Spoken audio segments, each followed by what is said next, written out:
आप सभी का आशीर्वाद की याचना चाहता हूं मैं कि आप सब आशीर्वाद दें ताकि मैं कुछ समय के लिए आपके समक्ष भागवतम के बारे में यहाँ पे चर्चा कर सकूं।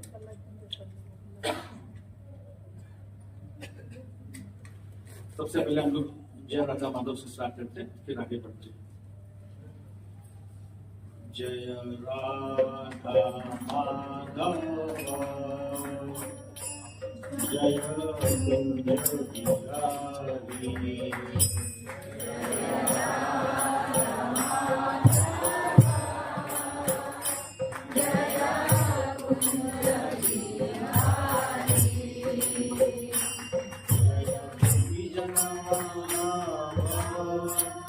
जय गिरिवरधारी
कृष्ण महामंत्र की प्रभुपाद की गुरु महाराज की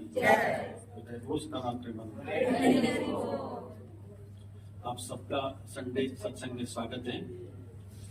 जो कुछ कहूंगा हमारे शिक्षा गुरु देशटेश रामकृष्ण प्रभु जी सच्ची माता जी उनकी शिक्षा के कारण ही बोल पाऊंगा, और कुछ गलती हो जाए तो आप प्लीज क्षमा कर देना। हम लोग चर्चा कर रहे हैं श्रीमद् भागवतम के पहले स्कंद दूसरा अध्याय और श्लोका क्रमांक नंबर 1। लेकिन गए संडे हम लोग संडे सत्संग में नहीं मिले थे, उसके पहले सत्यरूपा प्रभु जी ने क्लास लिया था, तो इस दरमियान लगभग 15 दिन का दूरी आ गया है।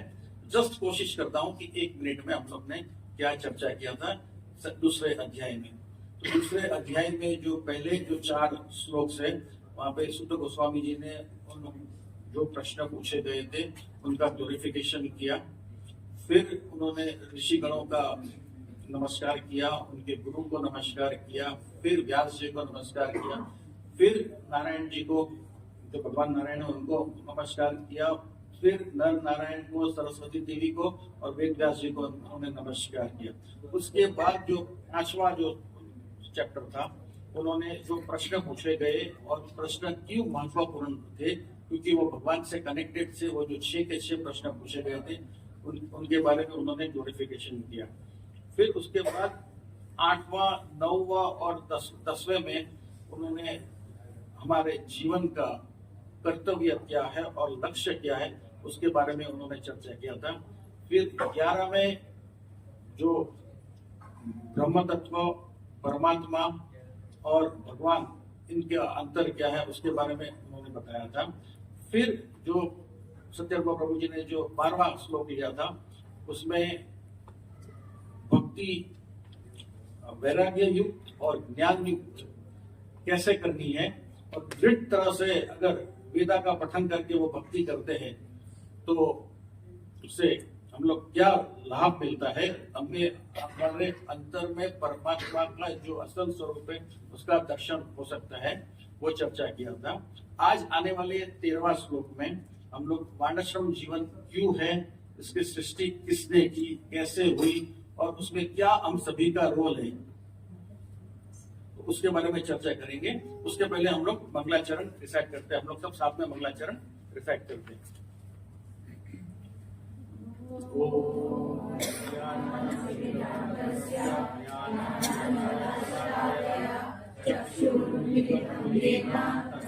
श्री गुरवे नमः। श्री चैतन्य मनोभीष्टं स्थापितं येन भूतले स्वयं रूपा करामह्यं ददाति स्वपदान्तिकं। वन्देऽहं श्रीगुरो श्रीयुतापदकमलं श्रीगुरुं वैष्णवांश्च श्रीरूपं साग्रजातं सहगणा करुणातान्वितं तं सजीवं साद्वैतं सावधूतं परिजनसहितं कृष्ण चैतन्यदेवं श्रीराधा कृष्ण पादान् सहगणा ललिता श्री भावितांश्च नमो ममावतन्याय कृष्णप्रेमाप्रदायते कृष्णाय कृष्णचैतन्य नाम्ने गौरद्विषे नमः पञ्चतत्त्वात्मकं कृष्णं भक्तरूपस्वरूपकं भक्तावतारं नमामि भक्तशक्तिकं हे कृष्ण करुणा सिन्धु दीनबन्धु जगत्पते गोपेश गोपिका कान्त राधा कान्त नमोऽस्तुते तप्तकाञ्चन गौराङ्गी राधे वृन्दावनेश्वरी वृषभानुसुते देवी प्रणमामि हरिप्रिये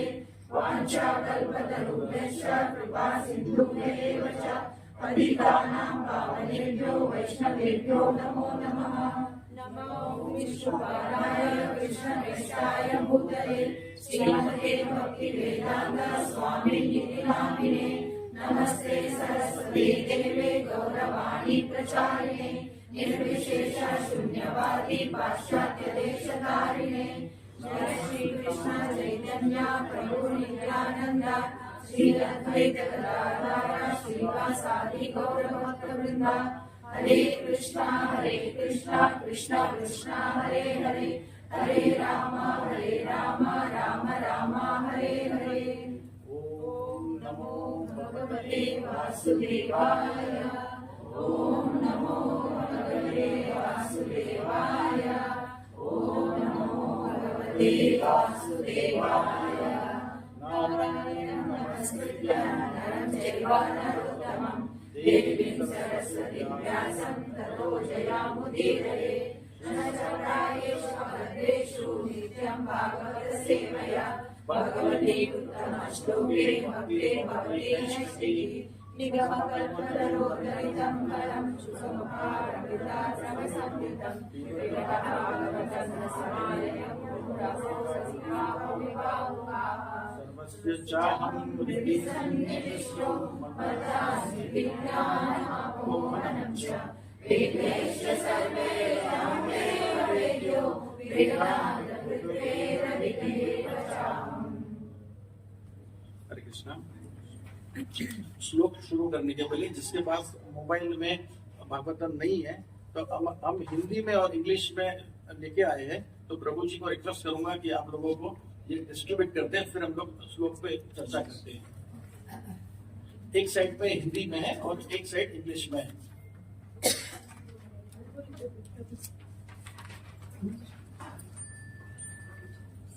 आपके पास कॉपी है तो आप शेयर कर सकते हैं आजू बाजू में।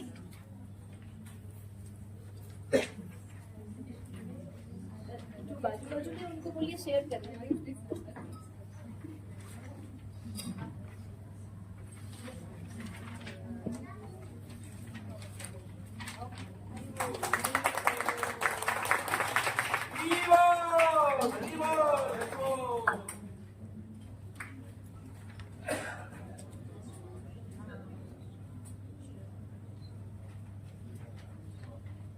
श्रीमद् भागवतम पहला स्कंद दूसरा अध्याय श्लोक क्रमांक नंबर 13।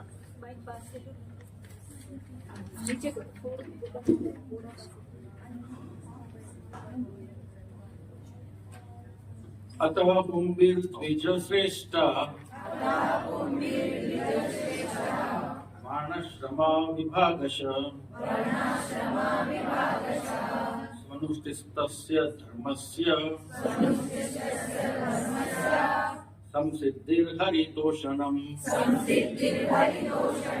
अतः पुंभिर्द्विजश्रेष्ठ वर्णाश्रम विभागशः अनुदिष्टस्य धर्मस्य संसिद्धिर्हरितोषणम्। दो प्रभु जी और दो माता जी को रिसाइट कर सकते हैं। श्रेष्ठ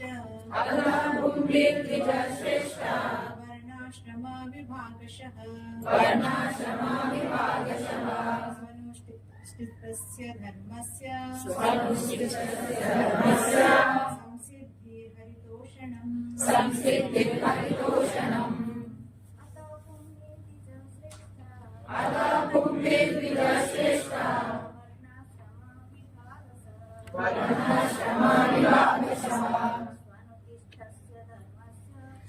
धर्मस्य संसिद्धिर्हरितोषणम् अतः भूमिर्विदश्रेष्ठा वर्णाश्रमविभागशः स्वादिष्टस्य धर्मस्य संसिद्धिर्हरितोषणम् अतः भूमिर्विदश्रेष्ठा वर्णाश्रमविभागशः धर्मस्य संसिद्धिर्हरितोषणम् अतः भूमिर्विदश्रेष्ठा वर्णाश्रमविभागशः मानुतस्य धर्मस्य संसिद्धिर्हरितोषणम् शब्दार्थ अतः कुंभे मनुष्य द्वारा द्विज श्रेष्ठ हे द्विजों में श्रेष्ठ वर्णाश्रम चार वर्णों तथा जीवन के चार आश्रमों विभागश विभाजन से स्वनुतिस्तस्य अपने कर्तव्य का धर्मस्य वृत्तिपरक संसिद्धि सर्वोच्च सिद्धि हरि भगवान को तोषणम तुष्ट या प्रसन्न करना। अगर हम लोग पिछले श्लोक में अगर देखते हैं तो पिछले श्लोक में सुत जी ने क्या कहा था कि जो व्यक्ति ज्ञान और वैराग्य से युक्त होके भगवान की भक्ति करता है तो भगवान की भक्ति कैसे करता है? श्रुत गृहीतया से उन्होंने वहां पे श्लोक को खत्म किया। श्रुत मतलब वेदों से और गृहीतया मतलब उन्होंने दृढ़ता से ग्रहण किया। तो जो उन्होंने वेदों से ग्रहण किया है जो ज्ञान और उन्होंने जो भक्ति में अप्लाई किया है भक्ति और वैराग्य युक्त अप्लाई किया है वो अपने अंदर परमात्मा का दर्शन जो वो चाहता है कि वास्तव में परम सत्य क्या है उसका दर्शन वो परमात्मा का वो अंदर अपने भीतर कर सकता है।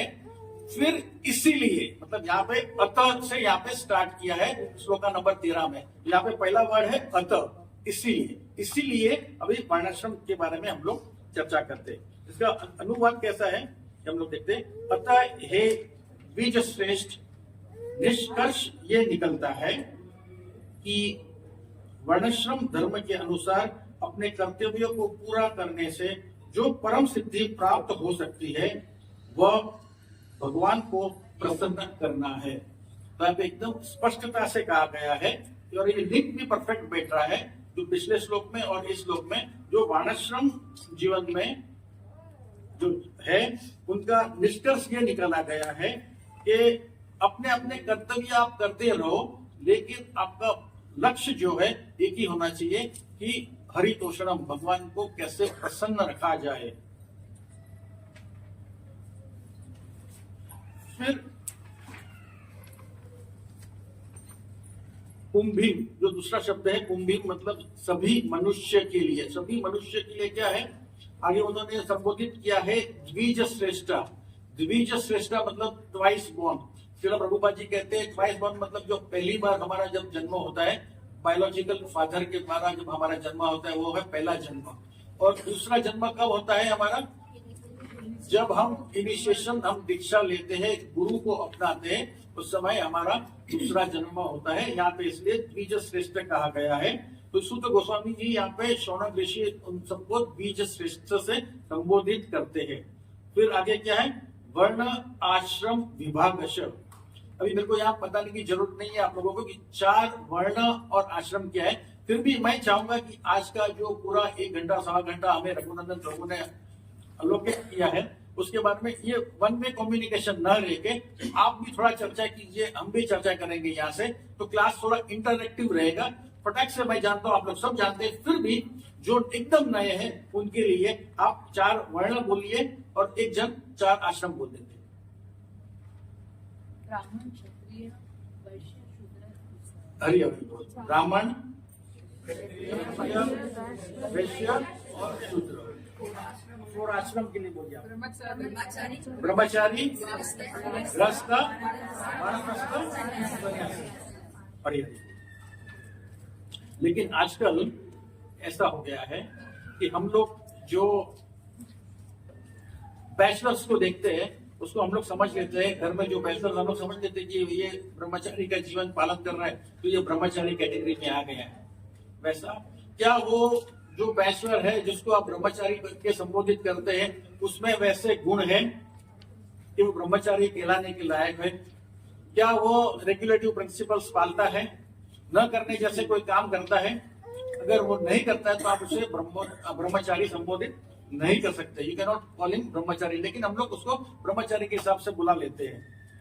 एक्चुअली नारद जी ने बहुत अच्छा एक भागवतम में श्लोक कहा है कि एग्जैक्ट डेफिनेशन क्या है ब्रह्मचारी का। मैं जस्ट 1-2 लाइन उसका पढ़ के बताता हूं आपको। ब्रह्मचारी गुरुकुले वसदन्तो गृहोत्थितम्। तो ब्रह्मचारी का कर्तव्य सबसे पहला ये होता है कि वो गुरुकुल में रहे। दूसरा, अपने इंद्रियों को कंट्रोल में करके, इंद्रिय तृप्ति को कंट्रोल में करके अपने गुरु की तृप्ति के लिए, गुरु की प्रसन्नता के लिए वो कार्य करे। वो है वास्तव में ब्रह्मचारी। अच्छा, एक बात बताइए, हम लोग इस्कॉन ज्वाइन करने के पहले क्या हम लोग ये शब्दों को जानते थे? ब्रह्मचारी क्या है? क्या किसी ब्रह्मचारी को हमने देखा था? क्या गृहस्थ को किसी को देखा था? गृहस्थ को हमने देखा था, लेकिन वो गृहस्थ जीवन नहीं जी रहा था, वो जी रहा था ग्रह मेदी वाला जीवन।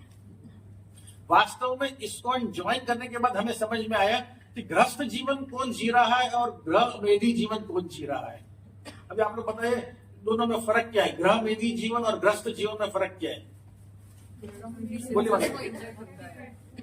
गृहमेधी सेंसस को एंजॉय करता है। वेरी वेरी नाइस माता जी। जो ग्रहमेधी जीवन जीते हैं उनका एक ही लक्ष्य है, मैं, मेरा पति, मेरा पत्नी, मेरे बच्चे, मेरे माता पिता, इंद्रिय तृप्ति और कुछ भी नहीं। तो इस्कॉन में आने के पहले हम लोग इस तरह के लोगों को देख रहे थे जो हम लोग समझ बैठते थे कि ये ग्रस्त जीवन जी रहे हैं। तो वास्तव में वो सब ग्रहमेधी थे।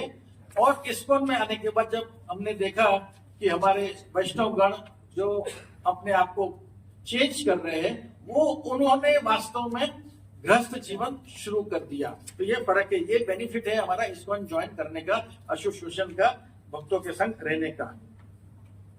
वानप्रस्थ के बारे में भी हमने नहीं सुना था कि वानप्रस्थ जीवन क्या होता है। ये सब हमने कहा सीखा? श्रील प्रभुपाद जी के छत्री के अंदर, उनके आश्रम, उनके छत्र छाया में आने के बाद हमें वानप्रस्थ के बारे में भी, तब तक हम लोग वानप्रस्थ के बारे में भी हम लोग, आप समझ लो कि कितने अज्ञानी थे, ये सब चीजों से हम दूर थे। लेकिन ये प्रभुपाद जी की कृपा है कि उनकी जो संस्था में जुड़ने के बाद हमें ये सब ज्ञान प्राप्त हो रहा है और फर्क मालूम पड़ रहा है कि ग्रहमेधी क्या है और ग्रस्त जीवन क्या है।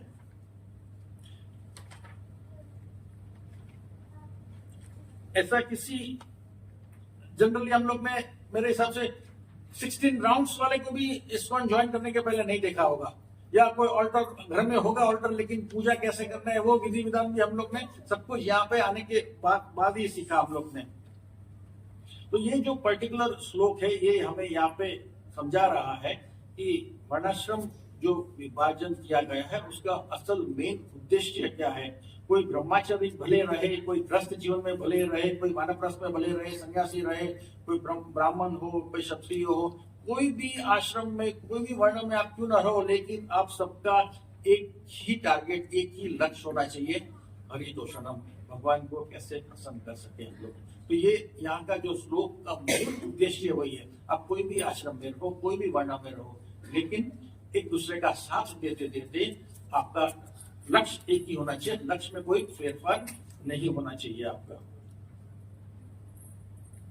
अगर मैं आपसे कहूं कि आपने शव को, सभी ने शव को देखा होगा, शव मतलब एक डेड बॉडी, तो उस शव को 2 हाथ होते हैं, 2 पैर होते हैं, 2 आंखें होती है, 2 कान, सब कुछ शव एज इट इज होता है। लेकिन एक चीज मिसिंग होती है शव में। वो क्या मिसिंग होती है? प्राण उसके अंदर प्राण नहीं होते, उस शव के अंदर प्राण नहीं होते, प्राण नहीं होते, इसीलिए वो शव यूजलेस होता है।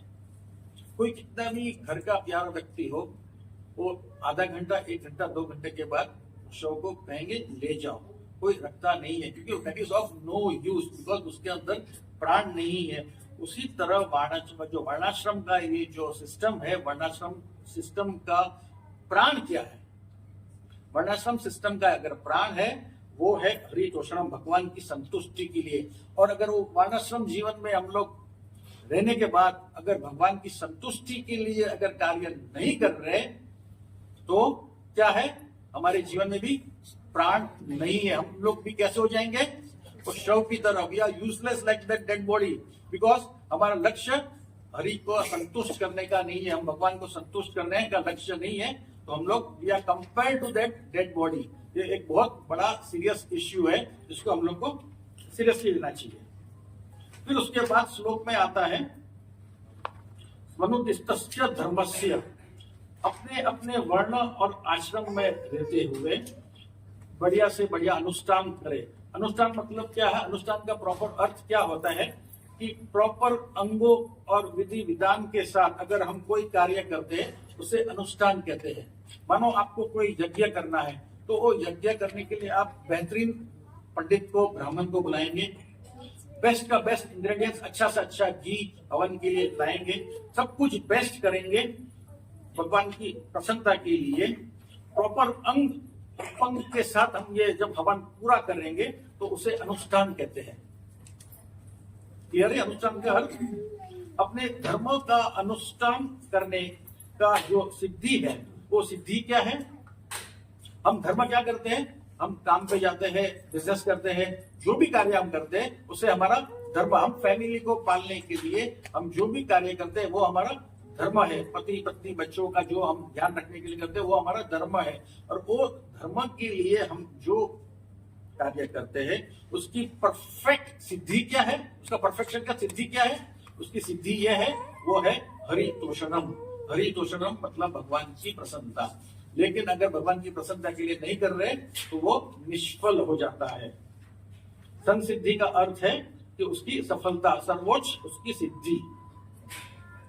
यहाँ पे हमें जो शास्त्र है, ये श्लोक हमें एकदम आसानी से और एकदम सिंपल और सरल भाषा में समझा रहे कि हमें हरितोषणम करना चाहिए। कोई भी कार्य कर रहे हैं, हमें कोई भी वर्ण में आश्रम में रहते, तो हमें हरि की प्रसन्नता के लिए, और ये बार बार पूरे श्लोक में, पूरे क्लास में आएगा, हमें जो भी कार्य करना है तो ये हरि की प्रसन्नता के लिए। हरि की जब प्रसन्नता होगी तो समझ लेना कि हमारी प्रसन्नता अंदर से हमें संतुष्टि मिलेगी, हमें सेटिस्फेक्शन मिलेगा, अदरवाइज हमें सेटिस्फेक्शन नहीं मिलेगा। इसमें चैतन्य महाप्रभु ने मैं कह सकता हूं कि एक वचन दिया है कि अगर हम वर्ण और आश्रम में रहने के बाद अगर हरितोषणम नहीं करते, भगवान की प्रसन्नता के लिए कार्य नहीं करते, तो हमारा जीवन विफल हो जाता है, हमारा लाइफ फेल है। ये एक चैतन्य चरित्रामृत मध्य लीला से मैं एक श्लोक बोलना चाहूंगा। अच्छा, बहुत बढ़िया श्लोक है और बहुत स्ट्रॉन्ग मैसेज है। इनफैक्ट मैं कहूंगा ये एक वार्निंग है चैतन्य महाप्रभु जी का। श्लोक ऐसा है, चारि वर्णाश्रम यदि कृष्णा नहीं भजे,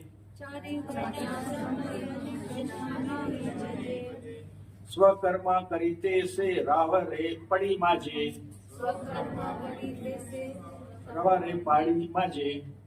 ये बंगाली में है, बहुत इतना आसान बंगाली आज तक नहीं लग रहा था। चारि वर्णाश्रमी, चारि वर्णाश्रमी मतलब चार, देखो आप लोग को बंगाली आता है। यदि कृष्णा नहीं भजे, मतलब 4 वर्ण और आश्रम में रहने के बाद यदि कृष्णा नहीं भजे, स्वकर्मा करीते मतलब आप कर्तव्य करने के बाद अगर कृष्णा को नहीं भजते, तो से मतलब वो व्यक्ति रावरे पड़ी माजे। रावरे मतलब एक भयानक नरक का नाम है। रौरवे, तो रौरवे ये एक भयानक नरक का नाम है। अगर आप वर्ण और आश्रम में रहने के बाद, चैतन्य महाप्रभु के वर्ड से कि आप वर्ण और आश्रम में रहने के बाद आपके कर्तव्य करते करते आप हरि को प्रसन्न नहीं करते तो आप रौरवे नामक ये आप नरक में अवश्य जाएंगे। ये उनकी गारंटी है और चैतन्य महाप्रभु को कोई चैलेंज आप नहीं कर सकते, ना मैं कर सकता हूं ना आप कर सकते, ये गलत है। तो बहुत अच्छा मैसेज है, सुंदर वचन है महाप्रभु जी का। उसके अलावा एक और प्रहलाद महाराज के वचन भी बहुत अच्छे हैं, 7वें स्कंद से मैंने लिए हैं। मैं कोशिश करता हूँ श्लोक बोलने का, आप लोग भी अगर रिपीट कर सकते हैं अगर चाहे तो। 7, 9, 10 विप्राद द्विषड गुणयुतात्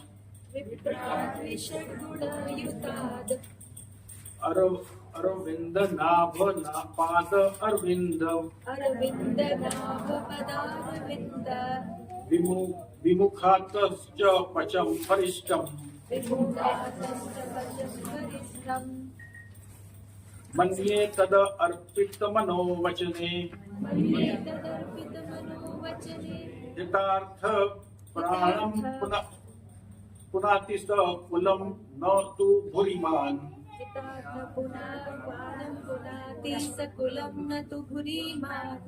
विप्रात मतलब ब्राह्मण और द्वि मतलब 2 और षड मतलब 6, तो 6 मल्टीप्लाई बाई 2 कितना हो गया 12। तो ब्राह्मणों के कितने गुण होते हैं 12 गुण होते हैं। तो जो ब्राह्मण जिसके 12 गुण है उन्होंने विष्णु के चरण का, यहाँ पे वर्ड लिखा है अरविंद नाम। अरविंद नाम मतलब जो विष्णु जिसके नाभि से ब्रह्मा जी प्रकट हुए, उस विष्णु के चरण का आपने अगर शरण नहीं लिया तो पचम मतलब चंडाल, जो वो चंडाल बेहतर है जिसने चंडाल घर में जन्म लिया और वो विष्णु की शरण ले रहा है। समझ ले, जो चंडाल विष्णु की शरण ले रहा है, जिस चंडाल मतलब जो फैमिली में इवन कुत्तों को खाया जाता है, तो वो चंडाल भले वो अभी नहीं खा रहा है लेकिन उस कुल में उसने जन्म लिया है, जो कुल में ये होता था। लेकिन उसने अगर विष्णु की शरण ली है तो he is much much far better than that ब्राह्मण। भले उसके पास 12 गुण है लेकिन उसने 12 गुण होने के बावजूद भी उसके पास ज्ञान भी है, लेकिन उसने विष्णु की चरणों का सहारा न लिया हो। यहाँ पे प्रभुपाद जी अनुवाद में ये कहते हैं, यदि किसी ब्राह्मण में 12 योग्यता है लेकिन किंतु यदि वह भक्त नहीं और भगवान के चरण कमलों से विमुख है तो वह उस चंडाल भक्त से भी ज्यादा अधम होता है। यहाँ पे बढ़ है अधम होता है, जिसने अपना सर्वस्व मन वचन कर्म संपत्ति तथा जीवन भगवान को अर्पित किया है। ऐसा भक्त उस ब्राह्मण से श्रेष्ठ है, क्योंकि भक्त अपने सारे परिवार को पवित्र कर सकता है, जबकि झूठी प्रतिष्ठा वाला तथाकथित ब्राह्मण अपने आप को शुद्ध नहीं कर पाता। तो ये प्रहलाद महाराज के वचन है। अब मेरे को एक चीज आप लोग से सुनना चाहूंगा, हम लोग धर्म क्यों करते हैं? धर्म मतलब हम हमारी ऑक्यूपेशनल ड्यूटीज क्यों करते हैं? धन इकट्ठा करने के लिए, अंतःकरण शुद्धि करने के लिए। इसका मतलब हम लोग जॉब पे जा रहे हैं, कोई बिजनेस पे जा रहा है तो अंतःकरण शुद्धि करने के लिए जा रहा है। आप राइट है माता जी, बट फिलहाल क्या स्थिति चल रही है? हम लोग धर्म किसके लिए करते हैं? सुखी जीवन के लिए, हमारे परिवार का पोषण करने के लिए हम धर्म करते हैं। लेकिन धर्म करने पे हमें क्या आता है? अर्थ आता है। वेरी नाइस, बहुत बढ़िया माता जी, हरि बोल। तो अर्थ आता है, जब अर्थ का सही इस्तेमाल अगर हम नहीं करते, अर्थ मतलब धन, जो अर्थ आता है और उसका सही यूज हम लोग नहीं करते तो उस अर्थ से हम लोग इंद्रिय तृप्ति में लग जाते हैं। हमें भूख की इच्छा होती है, हमारी डिमांड्स में डिजायर्स आ जाती है, काम की वासना उत्पन्न हो जाती है अगर उस धन को। तो मैं इस तरह से फ्रेम करना चाहूंगा कि हम लोग धर्म कर रहे हैं लेकिन उस धर्म से अर्थ आता है, जैसे माता जी ने बताया सही है, अर्थ आता है, तो उस अर्थ का अगर सही यूज नहीं हुआ तो हम लोग इंद्रिय तृप्ति में लग जाते हैं, काम उत्पन्न होता है और उसके वजह से वापस 84 योनियों में भवबंधन में हम लोग वापस घूमते फिरते रह जाएंगे। तो उसका राइट सॉल्यूशन क्या है? इन कंटेंट विद दिस श्लोका, अगर धर्म करने से, आपने बोला सही माता जी, हमें इनर प्योरिफिकेशन करना है, उसके लिए हमें करना है भक्ति, और भक्ति करने के लिए वापस अर्थ की जरूरत है। तो आपका लक्ष्य क्या होना चाहिए कि मुझे इनर प्योरिफिकेशन करना है, लेकिन उस इनर प्योरिफिकेशन करने के लिए अर्थ की जरूरत है। तो हम भक्ति ऐसे करें, उस भक्ति के अंदर हमने जो धर्म करने से अर्थ कमाया है वो उसके अंदर हम लोग यूज करें, तो हमारा वास्तव में धर्म परफेक्ट हो जाएगा और हम हरि तोषणम के लिए हम काम कर रहे हैं। ये कोई भी वर्ण में, कोई भी आश्रम में रहे तो ये कर सकते हैं। Does it make sense? Clear हो रहा है आपको? श्रील प्रभुपाद जी बहुत अच्छा कहते हैं कि one should not use his intelligence on thinking about money. हमें हमारी इंटेलिजेंस, पैसा किस तरह कमाना है, उसमें इंटेलिजेंस को यूज नहीं करना चाहिए। बहुत से लोग सोचते होंगे उम्र होने पे, मैं मेरे घर का एग्जांपल देता हूं, मेरे आज फादर 83 के एज में है, धन अच्छा कमाया हुआ है, लेकिन आज ये सोचते हैं, एकदम बीमारी हालत में है, आज सोचते हैं कि मैंने धन तो कमाया है, लेकिन उस धन को मैंने धर्म के काम में, उस समय जब मेरा शरीर अच्छा साथ दे रहा था, मैंने उस धन को धर्म के काम में नहीं लगाया। आज वो धन मेरे किस काम का? आज उस शरीर में पहुंचने के बाद हमारे शरीर में ऐसी ताकत नहीं है कि हम आज उस बॉडी में हम अभी धन को धर्म के काम में लगा सकें, क्योंकि हमारे पास उस समय अब समय नहीं है। तो वास्तव में समय क्या है?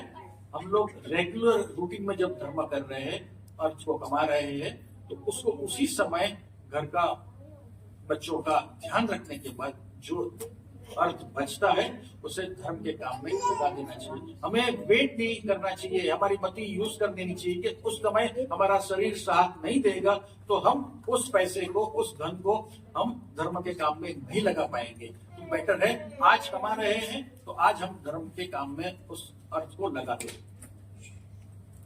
अदरवाइज बहुत पछतावा पीछे हो जाता है। और हम लोग इनके तृप्ति भी करते हैं। उदाहरण के तौर पे हम लोग को प्रसाद पसंद है, स्वाद कौन देता है? हमारी जीभ। लेकिन कभी आपने देखा है कि जीभ, मेरे साथ तो हुआ है, आप लोगों के साथ भी शायद किसी के साथ हो सकता है हुआ हो, दो दांतों के बीच में आपकी जीभ आ गई है, ऐसा किसी के साथ हुआ है तो खाली हाथ पर ऊपर कर देना। 8-10 जन है जिनके साथ ये अनुभव हुआ है कि दो दांतों के बीच में आपकी जीभ आ गई है। वो जीभ की वजह से कितना दर्द हुआ है आपको, बहुत। और वो प्रसाद लेने से जो आनंद कितना समय का मिलता है आपको? 10 मिनट, 15 मिनट। वो आनंद कौन दे रहा है? आपकी जीभ आनंद दे रही है 10 मिनट 15 मिनट का। लेकिन दो दांतों के बीच में अगर वो जीभ आ जाती है तो वो आपको कष्ट कितना देती है? 2-4 घंटे तक, क्योंकि दर्द लंबा होता है। प्रसाद माप में अगर हम लोग ग्रहण कर रहे हैं प्रोग्राम के बाद, वहां तक ठीक है, हमें जीभ आनंद देगी। लेकिन अगर प्रसाद भी अति आउट ऑफ लिमिट भी हम लोग ग्रहण कर लेते हैं तो हमारा पेट साथ नहीं देता है और रात भर हमें कष्ट दे सकता है। ये इंद्रियों को, सेंसेस को कंट्रोल करना, अगर हमें हरितोषणम करना है तो ये बहुत बहुत जरूरी है।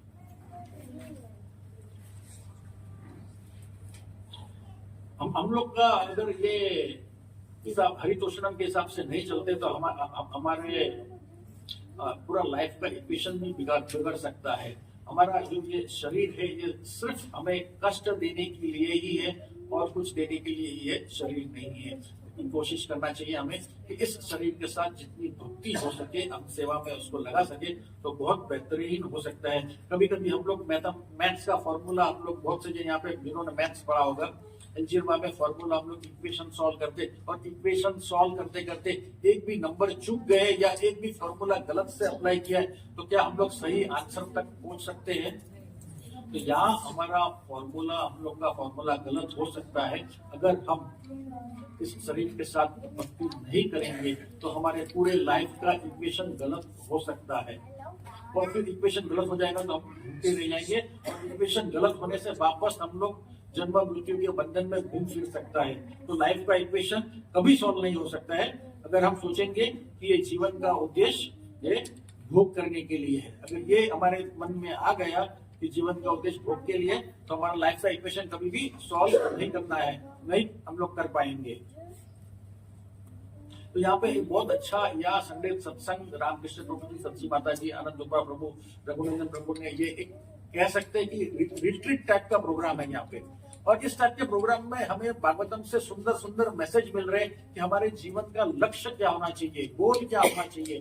तो ये सब चीज को हमें ऑन अ सीरियस नोट अपनाना चाहिए। जो सुनते हैं उसे हमारे जीवन में, डे टू डे लाइफ में हमें अमल भी करना चाहिए कि हमारे जीवन का लक्ष्य क्या है।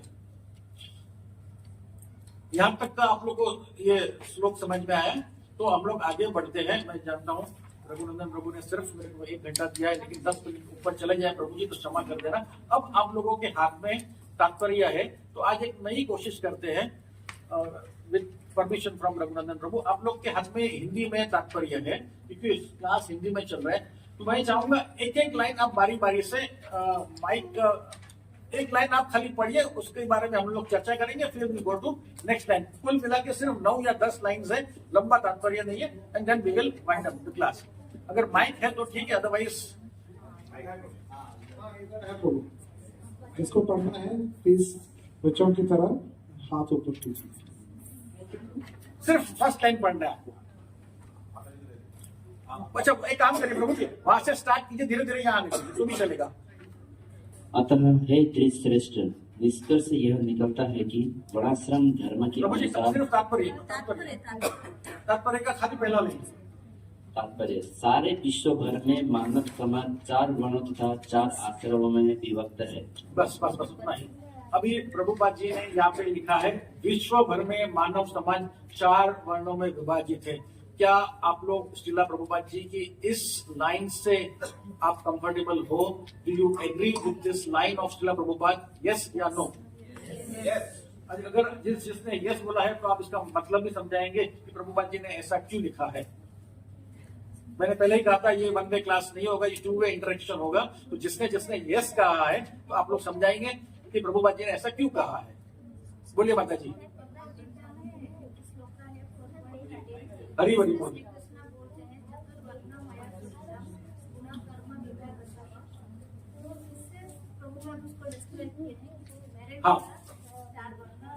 हाँ लेकिन आप बहुत परफेक्ट बोला कि 4.30 में भगवान ने स्वयं सृष्टि की है 4 वर्ण का, गुण और कर्म के आधार पर आश्रम का वैसा किया है। लेकिन प्रभुपाद जी ने यहाँ पे लिखा है विश्व भर में। ये विश्व भर क्यों लिखा गया है? Exactly depend on skill, but why विश्व भर क्यों कहा? क्यों सिर्फ इंडिया में? ये ब्राह्मण, क्षत्रिय, शूद्र, वैश्य, ये कहाँ पे हम लोग देखते हैं? सिर्फ भारत में? अभी मैं पूछता हूँ अमेरिका में है ये सिस्टम? प्रभुपाद जी ने क्यों लिखा है विश्व भर? मेरा प्रश्न है ये, जिसने यस कहा है उन लोग को आंसर देना है। धर्म सनातन एक ही था, लेकिन प्रभुपाद जी ने ये अनुवाद अभी, इसका पर्पस अभी लिखे है, कलयुग में लिखे है।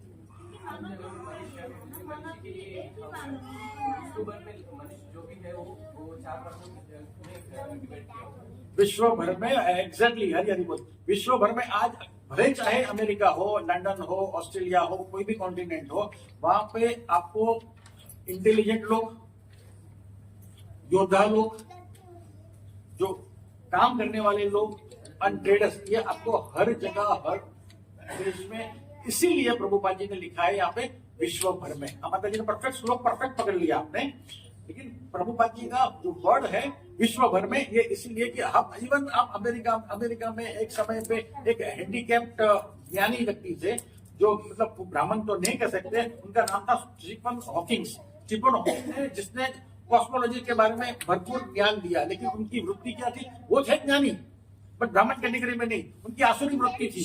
वो हैंडीकैप थे, उनका शरीर नहीं चल रहा था, लेकिन वो बिग बैंग थ्योरी और वो कहां से सृष्टि का क्रिएशन कंप्लीटली मिसगाइड करते थे।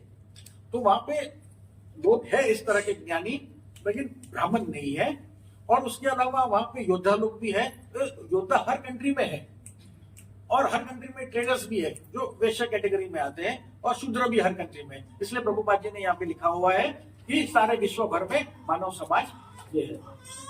आगे बढ़िए, नेक्स्ट माइक किसी को आगे पास कीजिए, सेकंड लाइन पढ़िए।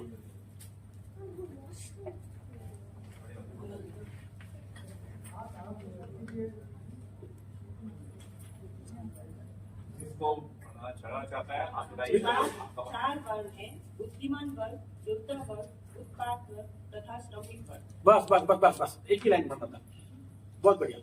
अभी देखिए, हम लोग फिलहाल जो भी चर्चा करते आ रहे हैं, तो हम लोग ने यहाँ पे वर्ण के बारे में जो चर्चा किया है, उसमें हमने ब्राह्मण, क्षत्रिय, वैश्य और शूद्र के बारे में चर्चा किया है। लेकिन अब यहाँ पे प्रभुपाद जी क्या लिख रहे हैं कि चार वर्ण क्या है: बुद्धिमान वर्ग, योद्धा वर्ग, उत्पादक वर्ग और श्रमिक वर्ग। तो प्रभुपाद जी ये क्यों लिख रहे हैं, जबकि माता जी ने कहा 4.13 में भगवत गीता में चार वर्ण भगवान कृष्ण ने, उसमें ब्राह्मण, क्षत्रिय, वैश्य और शूद्र। प्रभुपाद जी यहाँ पे तो नया नाम दे रहे हैं, ऐसा क्यों? ब्राह्मण जो है वो सिर्फ ज्ञान बांटने के लिए और ज्ञान देने के लिए होता है। परफेक्ट। तो ये ज्ञान वर्ग हो गया। क्षत्रिय योद्धा करते थे। हाँ, लेकिन प्रभुपाद जी ने इस पर्टिकुलरली इस टाइप के टर्म्स का उपयोग क्यों किया अपने तात्पर्य में? बोलिए प्रभु जी। धर्म के अनुसार नहीं, कर्म के अनुसार होता है।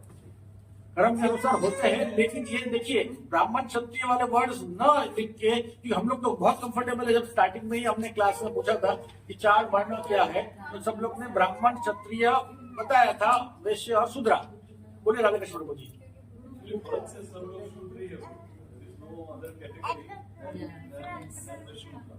My quality, we should acquire other position. Agreed. So this is how Prabhupada said.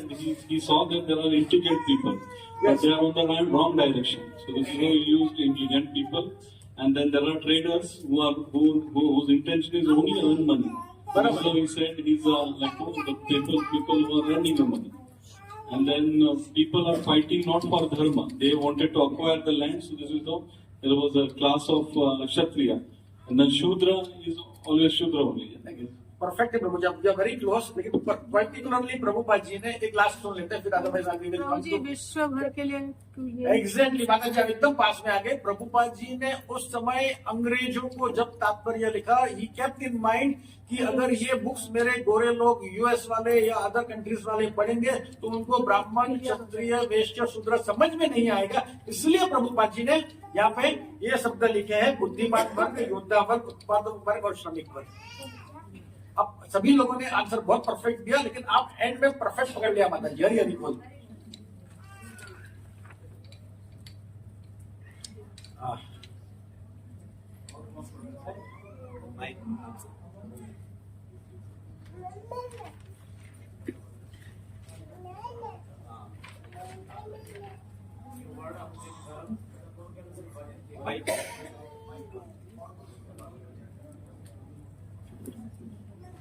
ये वर्ण अपने कर्म तथा गुण के अनुसार विभाजित किए गए हैं, जन्म के अनुसार नहीं। ओके, जन्मांतर ऐसा होता है कि हम कुछ कर्म करते रहते और कर्म करने के वजह से हमारी संस्कृति पे वो इमेज पड़ जाते हैं। उस कर्म के अनुसार हमारी जो संस्कृति है, हमारे चित्त के ऊपर वो संस्कृति, वो इमेज पड़ जाते हैं। और जब हम नए योनि में जन्म लेते हैं तो वो संस्कार के साथ हम जन्म लेते हैं। हम हमारी इस करंट योनियों में जो कर्म बार जो रेगुलर कर रहे हैं, ये रेगुलर कर्म करने से वजह से हमारे जो कॉन्शियस है, हमारे चित्त के ऊपर वो संस्कार क्रिएट हो जाते हैं। और फिर जब हम दूसरा जन्म लेते हैं दूसरी योनि में, तो हम उस संस्कार के साथ जन्म लेते हैं। तो उसके लिए यहाँ पे क्या कहा गया है, ये वर्ण अपने कर्म तथा गुण के अनुसार विभाजित किए गए हैं, जन्म के अनुसार नहीं। ये जो हम लोग ने जो हमारे चित्त पे संस्कार लेके हम जन्म लेते हैं उसको चेंज कर पाना इतना इजी नहीं है, इट्स वेरी वेरी डिफिकल्ट। आज ब्राह्मण को कहो कि क्षत्रिय का काम करे तो वो नहीं कर पाएगा, और क्षत्रिय को बोलो कि शूद्र का काम करना है तो वो नहीं कर पाएगा। It is not that much easy. जो शूद्र है वो शूद्र ही रहना है, वो शूद्र वाला ही काम करेगा, और जो वैश्य है वो वैश्य का ही काम करेगा, वो ट्रेडर का ही काम करेगा। तो ये हमारे जो संस्कार चित्त पे लगे हुए हम लोग चेंज नहीं कर सकते हैं। आगे बढ़िए। फिर जीवन के 4 आश्रम भी हैं। इनके नाम है विद्यार्थी जीवन, गृहस्थ जीवन, वानप्रस्थ तथा भक्त जीवन। देखिए यहाँ पे भी प्रभुपाद जी ने जो ब्रह्मचर्य जीवन, संन्यास जीवन, वानप्रस्थ जीवन, गृहस्थ जीवन के नाम चेंज कर दिए। विद्यार्थी जीवन, गृहस्थ जीवन का नाम, और वानप्रस्थ और भक्त जीवन, सन्यासी के बदले भक्त जीवन कर दिए। जस्ट हैव अ टारगेट कि मैं सिर्फ हमारे इंडिया के क्राउड को नहीं, बाकी और लोगों को भी समझ में आए, इसलिए आगे बढ़िए। धीरे धीरे माइक यहाँ तक आ जाए, ऐसा करना। मानव समाज का परम हित इसी में है कि जीवन इसी तरह ही विभाजित हो, अन्यथा कोई भी सामाजिक संस्था स्वस्थ विकास नहीं कर सकती। यस, ये बहुत स्ट्रॉन्ग पॉइंट प्रभुपाद जी ने यहाँ पे लिखा हुआ है। मैं एक उदाहरण देना चाहूंगा कि अगर आप, हर के पास गाड़ी है, यहाँ पे गाड़ी में इंजन से एक नट बोल्ट को आप निकाल दो, तो उस नट बोल्ट को निकालने के बाद आप गाड़ी चलाएंगे तो क्या वो गाड़ी बराबर चलेगी? खड़ खड़ खड़ आवाज कभी न कभी आएगा और वो गाड़ी रुक भी सकती है। उसके अलावा क्या उस नट बोल्ट का कोई काम है? नट बोल्ट का भी काम नहीं है, वो नट बोल्ट बिकम्स यूजलेस। तो वास्तव में उस नट बोल्ट का सही स्थान क्या है? वो इंजन में पर्टिकुलर उसी स्थान में अगर वो नट बोल्ट लग जाता है तो ही वो गाड़ी परफेक्ट चलेगी। उसी तरह हम लोग जो वर्ण में है और जो वर्ण में हमारा जो कर्तव्य है, जो काम है, अगर हम वही करेंगे तो हमारे जीवन की गाड़ी परफेक्ट चल सकती है, अदरवाइज नहीं चल सकती है। क्षत्रियो को आप जोर जबरदस्ती से ब्राह्मण नहीं बना सकते, और ब्राह्मण को फोर्सफुली आप ट्रेडर या वैश्य नहीं बना सकते। जो काम है उसको वही काम करना है, फोर्सफुली यहाँ पे पॉसिबल नहीं हो सकते। जो काम हमारे योग्य है वही करेंगे तो ही हम भगवान के साथ, ईश्वर के साथ कनेक्ट कर पाएंगे अपने आप को, और भगवान को संतुष्ट कर पाएंगे, otherwise it is not possible. आगे 5th लाइन कौन पढ़ेगा नेक्स्ट? इनमें से जीवन के प्रत्येक विभाग का लक्ष्य परम सत्ता भगवान को प्रसन्न करना है। अच्छा, अभी यहाँ पे खास ये देखना है, अगर मैं भगवान को संतुष्ट कर रहा हूँ तो हमें ये देखना चाहिए कि क्षत्रिय भी भगवान को संतुष्ट कर रहा है, वैश्य भी भगवान को संतुष्ट कर रहा है, शूद्र भी भगवान को संतुष्ट कर रहा है। हर 4 वर्ण वाले जो है कैटेगरी में, वो हर एक भगवान को संतुष्ट कर रहा है। ये भी हमें देखना है, ये भी हमारा कर्तव्य है। ऑल शुड सेटिस्फाई, चाहे वो शूद्र हो, ब्राह्मण हो, क्षत्रिय, all the categories of varnas should satisfy the supreme lord। सबसे पहले मैं ये आपको कहना चाहूंगा, हमारा एक सिर जो है इट इज लाइक ब्राह्मण, हमारे जो 2 हाथ हैं वो क्षत्रिय है, हमारा जो पेट है वो है वैश्य ट्रेडर, और हमारा जो ये 2 पैर है वो है शूद्र। अभी क्या ये सर जो ब्राह्मण है, जो सर ब्राह्मण है, वो सोचेगा ऐसा शूद्र को मैं काट के फेंक दूं, मेरे को जरूरत नहीं है शूद्र की? क्या ये सर ऐसा सोच सकता है? नीचे बैठे 2 पैर सर के बारे में सोच सकता है? अरे वो तो ब्राह्मण ने ऊपर बैठा हुआ है, वो तो ज्ञानी है, वो तो इगोइस्टिक है, बहुत अहंकारी है, उसकी जरूरत नहीं है, मैं मेरे पैर से उसको कुचल दूं। Is it possible? वो भी पॉसिबल नहीं है।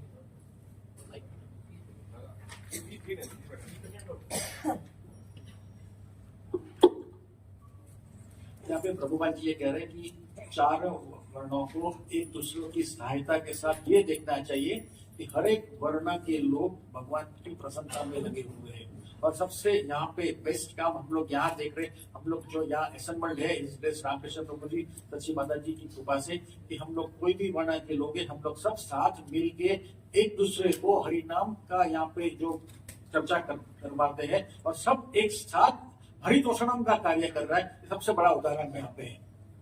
तो यही प्रभुपाद जी कहना कर रहे हैं, और प्रभुपाद जी के कहने पर ही हम लोग ने गुरु महाराज के थकी हम लोग ये कार्य कर रहे हैं।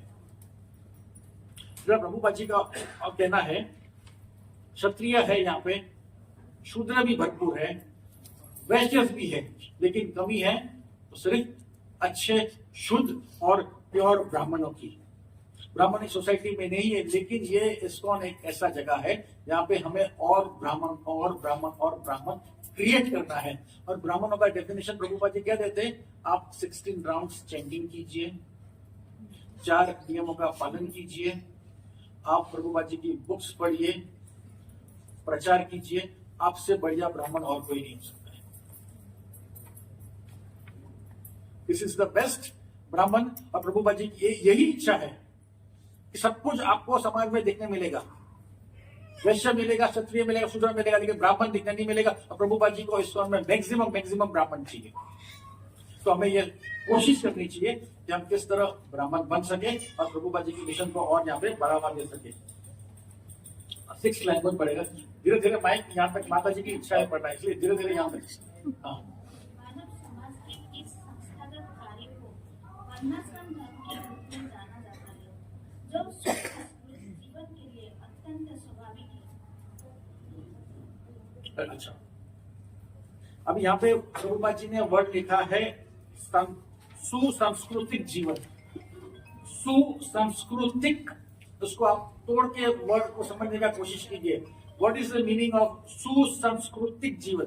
सुसंस्कृतिक जीवन का मतलब है रिफाइंड लाइफ, रिफाइंड जीवन। अच्छा, रिफाइंड लाइफ को ऑपोजिट करके देखते हैं। अगर रिफाइंड लाइफ आपको समझ में नहीं आ रहा है तो नहीं समझ में आ रहा ना।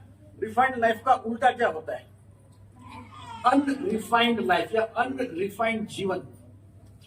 आहार निद्रा भय मैथुनमश्च, वो श्लोक को अगर आप याद करेंगे तो वो जो लाइफ है उसको कहेंगे अनरिफाइंड जीवन।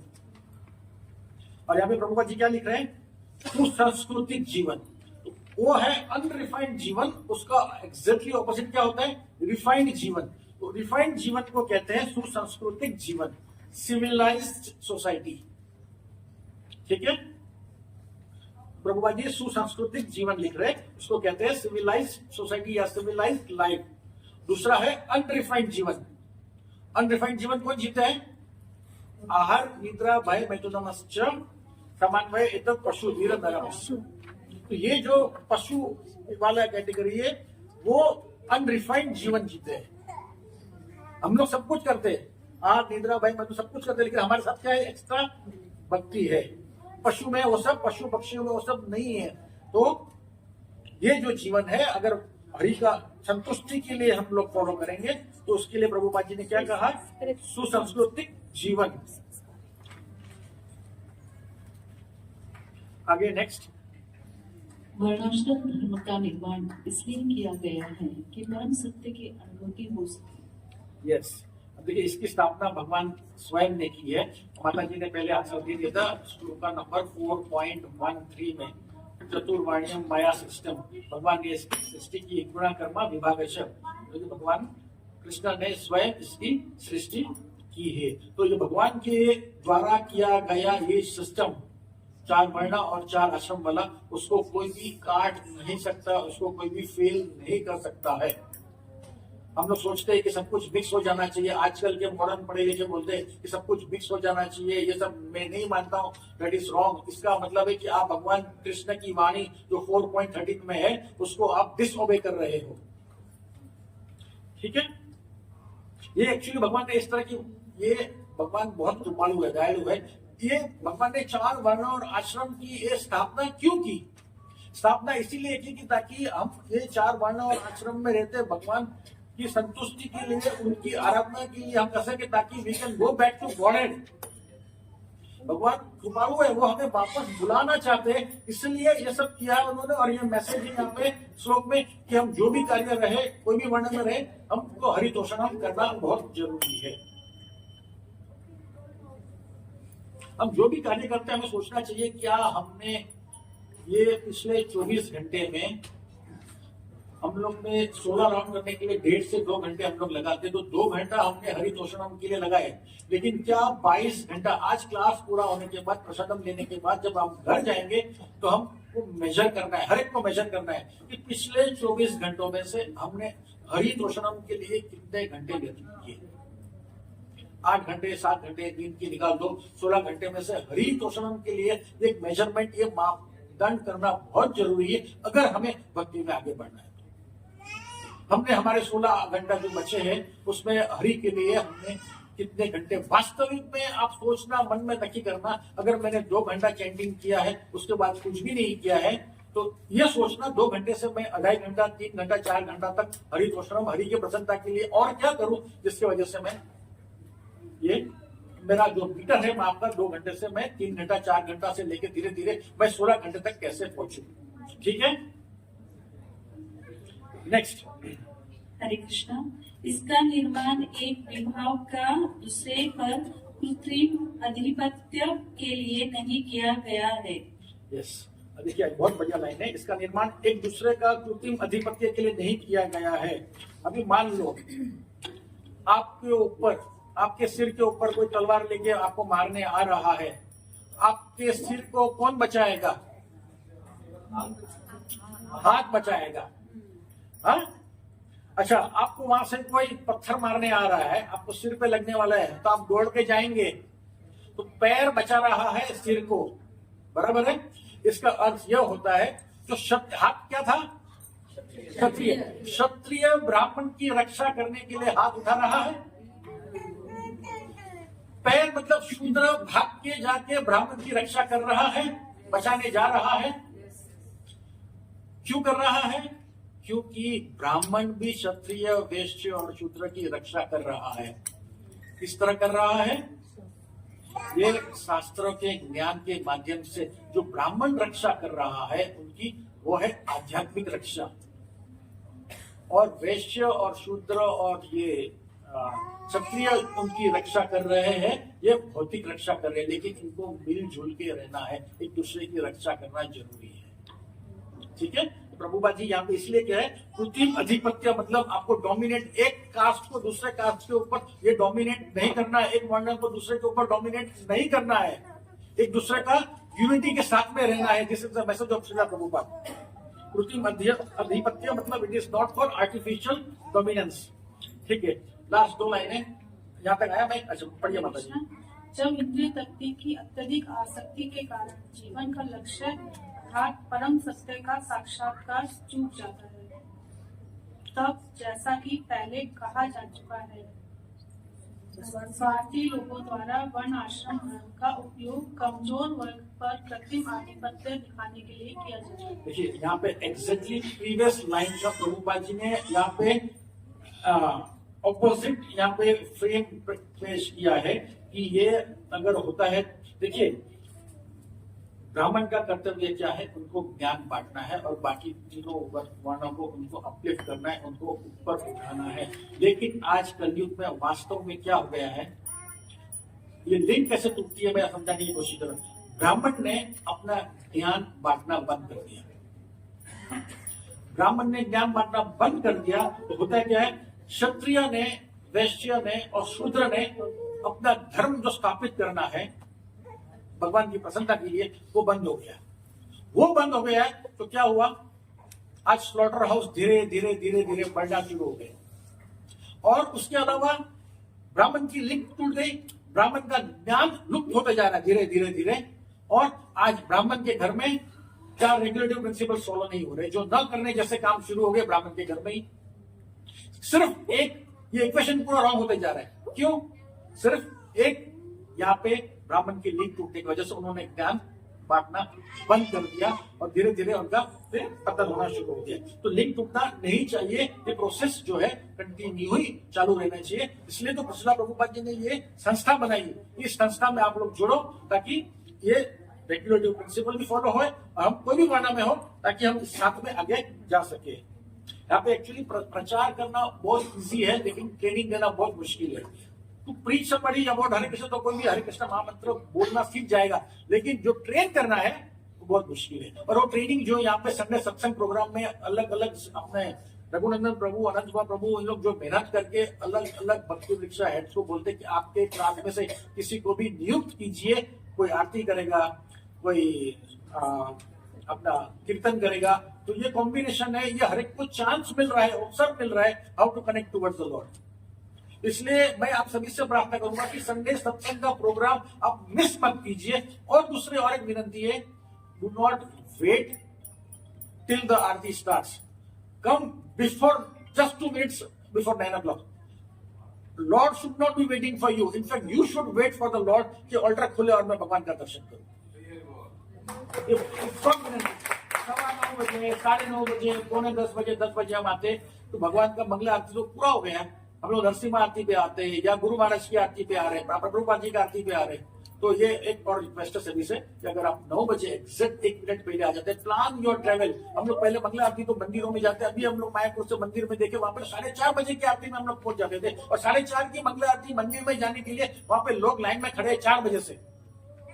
तो यहाँ पे भी फॉर्चुनेट है कि इन्होंने रघुनंदन प्रभु ने, आनंद प्रभु ने यहाँ का टाइमिंग रखा है 9 to 11 या 9 to 12। तो अगर वहां मायापुर में लोग 4 बजे के तक पहुंच जाते हैं मंगला आरती के लिए, तो यहाँ पे 9 में 5 को क्यों नहीं आप लोग पहुंच सकते? क्षमा चाहूंगा कुछ ज्यादा बोल दिया तो मैं। एक्चुअली शिला प्रभुपाद जी कहते हैं हमें भक्ति इस तरह करनी चाहिए, भक्ति हमें ऐसे करनी चाहिए, दृढ़ विश्वास के साथ भक्ति करनी चाहिए कि हमें भगवत धाम वापस जाना ही है। ये प्रभुपाद जी के वर्ड्स है, भक्ति ऐसे करो और आप ऐसे स्टार्ट कराओ तो सिर्फ स्टैंडिंग करने से भक्ति नहीं शुरू हो जाती है। आपके अंदर दृढ़ विश्वास भी होना चाहिए कि मैं भक्ति कर रहा हूं तो मुझे वापस जाना है। सिर्फ नाम के लिए नहीं, मुझे 16 राउंड किया, माला रख दिया, मैं खत्म, आज फ्री हो गया, नहीं, मेरी वो भक्ति नहीं है। मैंने ऐसा भक्ति के अलावा मैंने डेटी वर्शिप भी कर दिया, मैंने प्रसादम भी लिया, फिर भी अल्टीमेट कंक्लूजन जो होना चाहिए, मेरी भक्ति मुझे वापस भगवत धाम, गोलोक धाम ले जाना चाहिए, चाहिए, चाहिए। वही दृढ़ निष्ठा के साथ आप भक्ति करेंगे तो आप सुखी हो सकते हैं।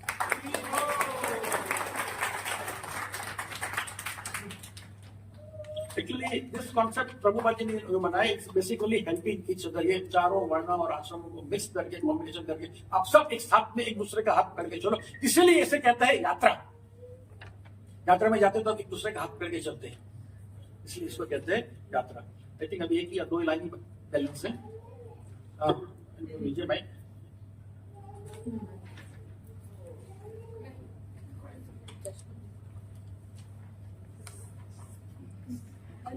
कलयुग में अर्थात कल प्रधान युग में यह अंतिम आधिपत्य पहले से चालू है, किंतु जो लोग सामान्य सयाने हैं ये जानते हैं कि बड़ा तथा आश्रम विभाग सहज सामाजिक व्यवहार तथा उच्च विचार युक्त आत्म साक्षात्कार के लिए है, अन्य किसी प्रयोजन के लिए नहीं।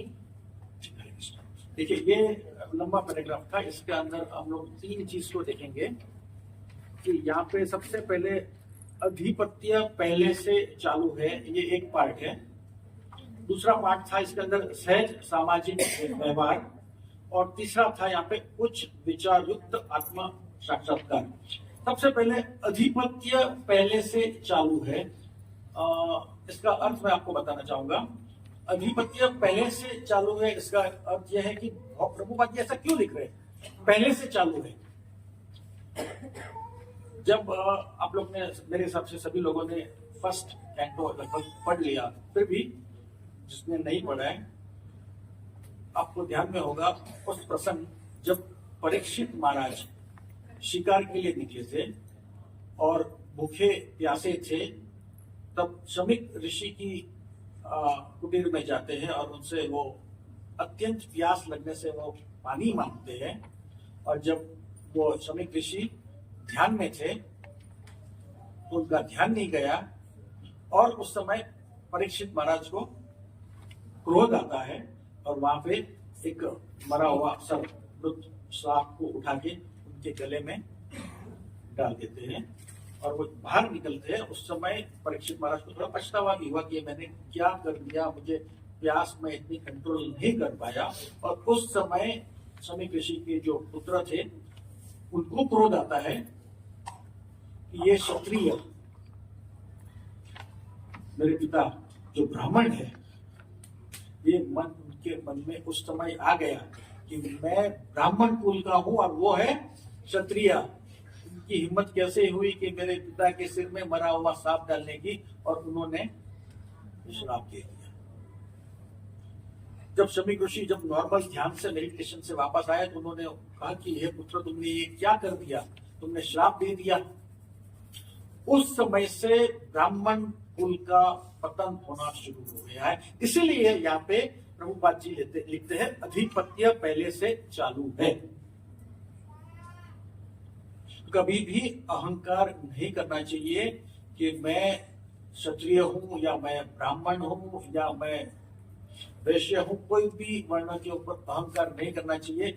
अगर उस ब्राह्मण कुल का उस समय से पतन हो रहा है तो आप समझिए इस कलयुग में हमारा पतन इस टाइप का अहंकार करने से कितना फास्ट हो सकता है। ठीक है। दूसरा यहाँ पे लाइन इसी पैराग्राफ में लिखा गया था, सहज सामाजिक व्यवहार। अभी ये सहज सामाजिक व्यवहार का अर्थ है ब्राह्मण की जो प्रवृत्ति है वो ब्राह्मण की तरह हो, वो ब्राह्मण करे, और जो ब्रह्मचारी है वो ब्रह्मचारी की तरह काम करे, जो गृहस्थ जीवन में जो है वो गृहस्थ जीवन की तरह ही काम करे, और इधर उधर का काम करने की उनको जरूरत नहीं है। फिर उसी पैराग्राफ में यहाँ पे प्रभुपाद जी लिखते हैं उच्च विचार युक्त आत्म साक्षात्कार। इसका यहाँ पे ये अर्थ होता है हर वर्ण हर आश्रम के जो लोग हैं उन सभी का उद्देश्य क्लियर होना चाहिए कि उन्हें कृष्ण की सेवा करनी चाहिए। उसमें 3 मुख्य मेन पार्ट है।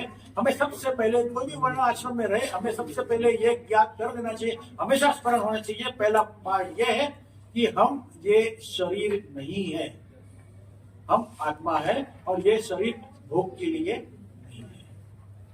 दूसरा, हमें हमेशा ज्ञान होना चाहिए, हमेशा स्मरण रहना चाहिए कि हम भगवान श्री कृष्ण के अंश है, हम उनके दास है।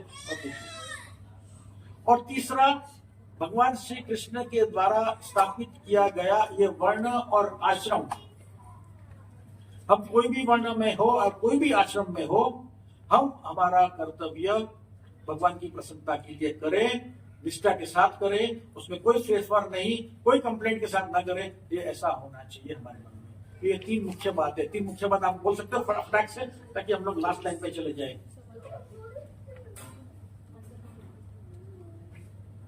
बस लास्ट लाइन बाकी है। चलो रिकैप नहीं करते हम लोग। We should learn how to dedicate our karma to the Lord Krishna. Last line बाकी है, फिर वी विल वाइंड अप। 11:15 ऊपर हो गए। माता जी आपको बोलना था, किसको बोलना था? लास्ट लाइन है अभी खाली।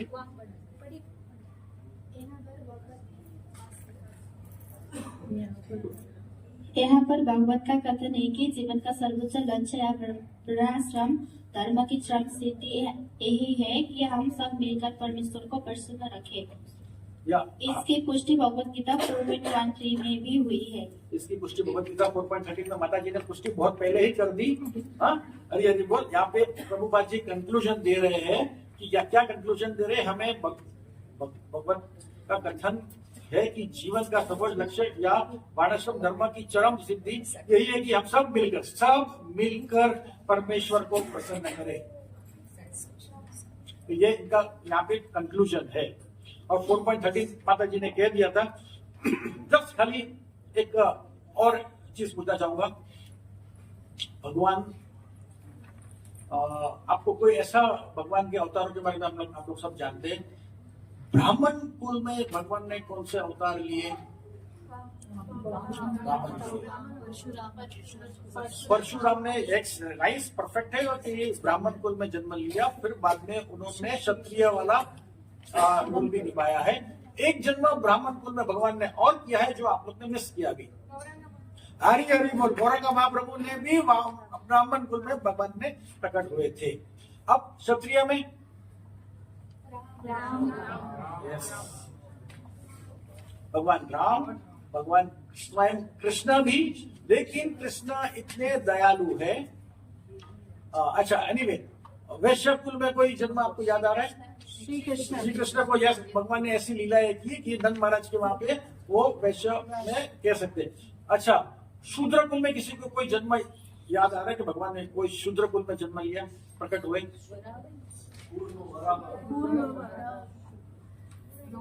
भगवान ने लीला जो की है वो लीला में शूद्र वाला वर्णन हम लोग कह सकते हैं। उदाहरण के तौर पर जब अर्जुन के लिए सारथी बने तो उस समय के लिए अगर मेरे हिसाब से कह सकते हैं कि वो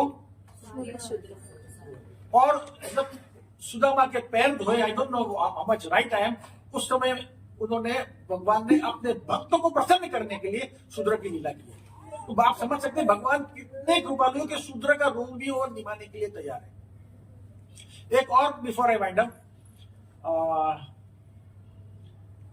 4 युग है,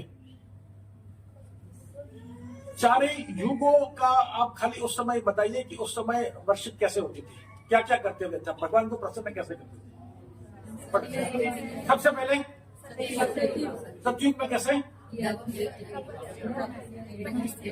मेडिटेशन, बराबर, मेडिटेशन कैसे करते थे भगवान का। सेकंड, त्रेता युग,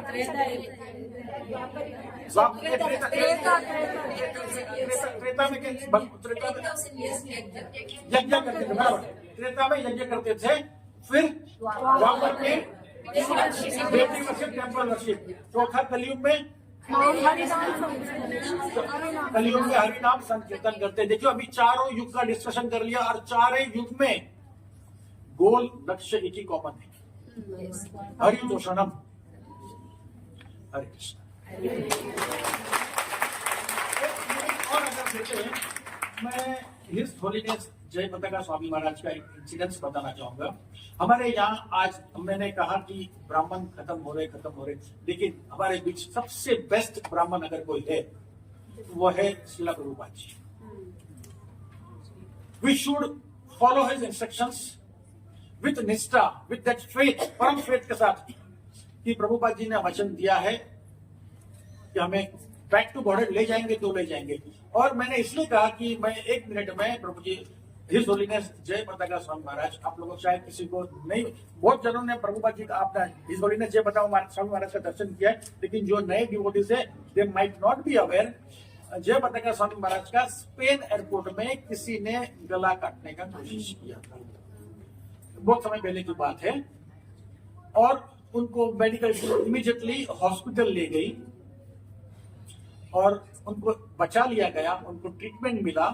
जो चक्कू था उनको, जय पताका स्वामी महाराज वेरी हेल्दी, हट्टे कट्टे थे, तो उनको मसल तक ही नाइफ लगा, उनके वेन्स तक नाइफ नहीं लगा, उसके कारण जय पताका स्वामी महाराज हमारे बचा लिए गए। पुलिस ने इन्वेस्टिगेट करने के टाइम पे कहा कि आप उसको केस करना चाहोगे, उसको क्या सजा देना चाहोगे, तो जय पताका स्वामी महाराज ने कहा कि मेरे पिछले कर्मों का हो सके कोई हिसाब बाकी हो, I do not want to punish him. बाद में उसको जेल में तो डाला गया because of his offence, and he became disciple of his holiness Jayapataka Swami Maharaj. His holiness Jayapataka Swami Maharaj ने श्रीला प्रभुपाद जी को धन्यवाद प्रकट किया। क्यों? उसके बराबर मैंने कहा था कि प्रभुपाद जी से बड़े ब्राह्मण यहाँ नहीं है, और जय पताका स्वामी महाराज ने प्रभुपाद जी को धन्यवाद इसलिए किया कि 1 साल पहले श्रीला प्रभुपाद जी ने जय पताका स्वामी महाराज को कहा था, जय पताका you should increase your weight, और जय पताका स्वामी महाराज ने गुरु का आज्ञा का पालन किया। जैसे प्रभुपाद जी वेस्टर्न कंट्री चले गए अपने गुरु का आज्ञा का पालन करने के लिए, इन्होंने भी कहा कि प्रभुपाद जी ने कहा है मुझे वजन बढ़ाना है, तो उन्होंने वजन बढ़ाया। वो जानते थे कि प्रभुपाद जी ने मुझे कुछ कहा है, उसके पीछे कुछ कारण होगा, उसी कारण से उनका नया जीवन दान। ये है ब्राह्मण के वाक्य, और श्रीला प्रभुपाद जी जैसे ब्राह्मण यहाँ हमने नहीं देखे, न देखते, इस कलयुग में मिल सकते हैं। हरे कृष्ण। मैं रघुनंदन प्रभु आपसे क्षमा चाहूंगा, हो सके मैंने आई थिंक 11:15 हो गया अभी। 5 minutes क्वेश्चन क्वेश्चन आंसर्स के लिए मेरे में कोई योग्यता नहीं प्रभु जी, बट